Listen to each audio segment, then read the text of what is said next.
Le plus grand aquarium d'Europe est en France. C'est Nausicaa qui vient de rouvrir ce week-end à Boulogne-sur-Mer. On est dans le Pas-de-Calais, là, après de gigantesques travaux qui l'ont fait doubler de taille. À France Info, eh bien, nous nous sommes dit que c'était l'occasion de faire le point ce matin sur la préservation, c'est important, des écosystèmes marins avec une association extrêmement active en la matière. Vous la connaissez, c'est Sea Shepherd.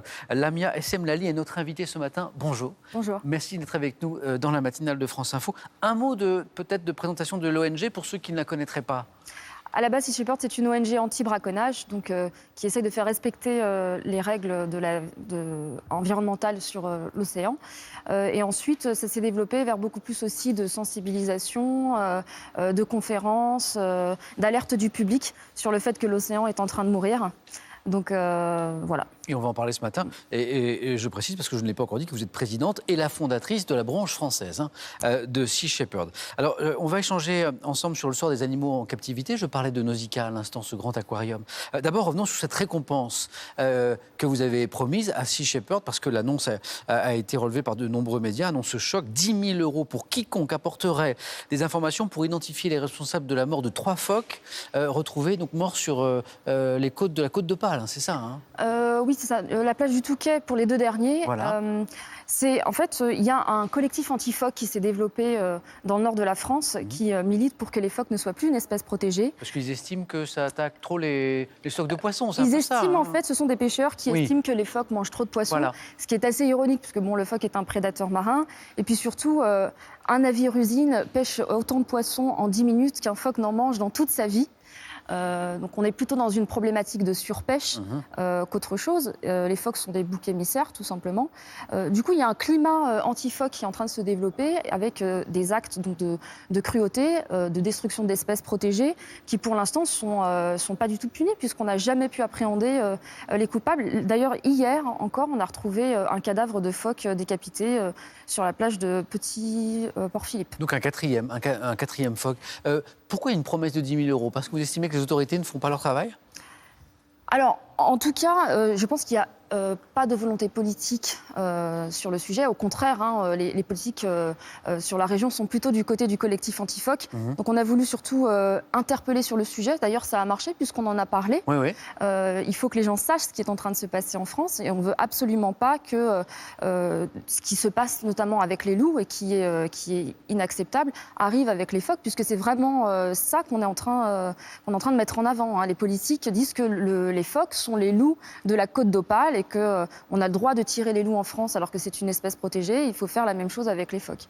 Sea Shepherd extrêmement mobilisé, qui a également tiré la sonnette d'alarme concernant les dauphins, qui sont de plus en plus nombreux à mourir sur les côtes atlantiques, au large et à s'échouer sur les côtes françaises. Et en cause, selon vous, selon Sea Shepherd, les filets des pêcheurs, pas n'importe lesquels, les filets pélagiques. Alors, c'est pas selon Sea Shepherd, c'est selon les scientifiques, l'Observatoire scientifique de pélagisme, qui a clairement identifié notamment et principalement les chalutiers pélagiques qui pêchent le bar sur les zones de reproduction du bar, là où les dauphins se nourrissent.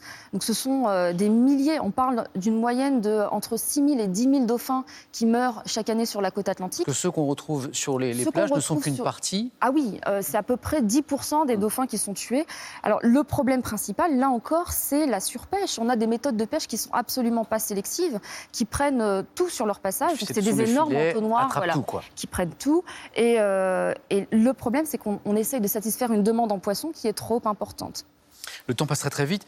J'évoquais Nausicaa, la réouverture de Nausicaa à Boulogne-sur-Mer, donc qui devient là avec cet agrandissement le plus grand aquarium d'Europe. Est-ce que Sea Shepherd a des reproches à faire à ces gigantesques aquariums?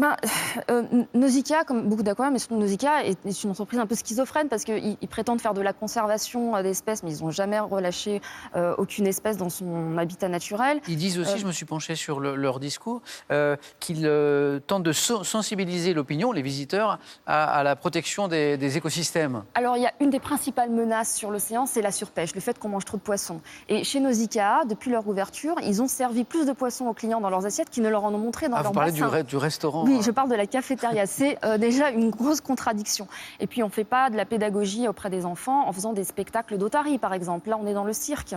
Donc, je pense que c'est surtout un énorme business.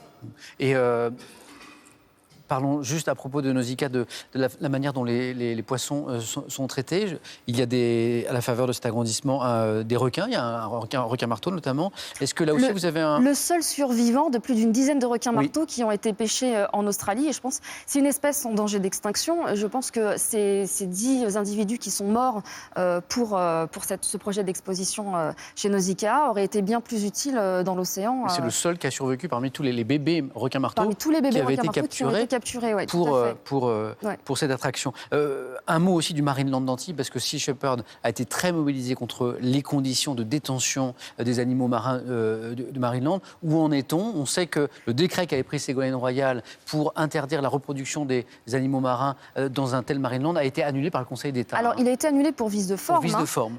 Donc, pas du tout sur le fond. Donc, on va bien sûr se mobiliser pour que Nicolas Hulot fasse un deuxième arrêté qui, cette fois-ci, soit dans les clous. Mais, ils sont réellement maltraités, les animaux, les orques, les dauphins qu'on peut voir dans ces parcs d'attractions qui plaisent tant aux familles, qui plaisent tant aux enfants. Bien sûr, mais les zoos humains plaisaient beaucoup aux gens au siècle dernier. En fait, les cétacés sont intrinsèquement inadaptés à la captivité, contre la captivité sous toutes ses formes, mais des dauphins qui parcourent 150 km dans la journée, qui tournent dans un bassin. C'est comme si une orque dans un bassin, c'est à peu près comme si vous passiez votre vie dans une cabine téléphonique. Voilà. Effectivement, c'est une perspective qui n'est pas très agréable. Non.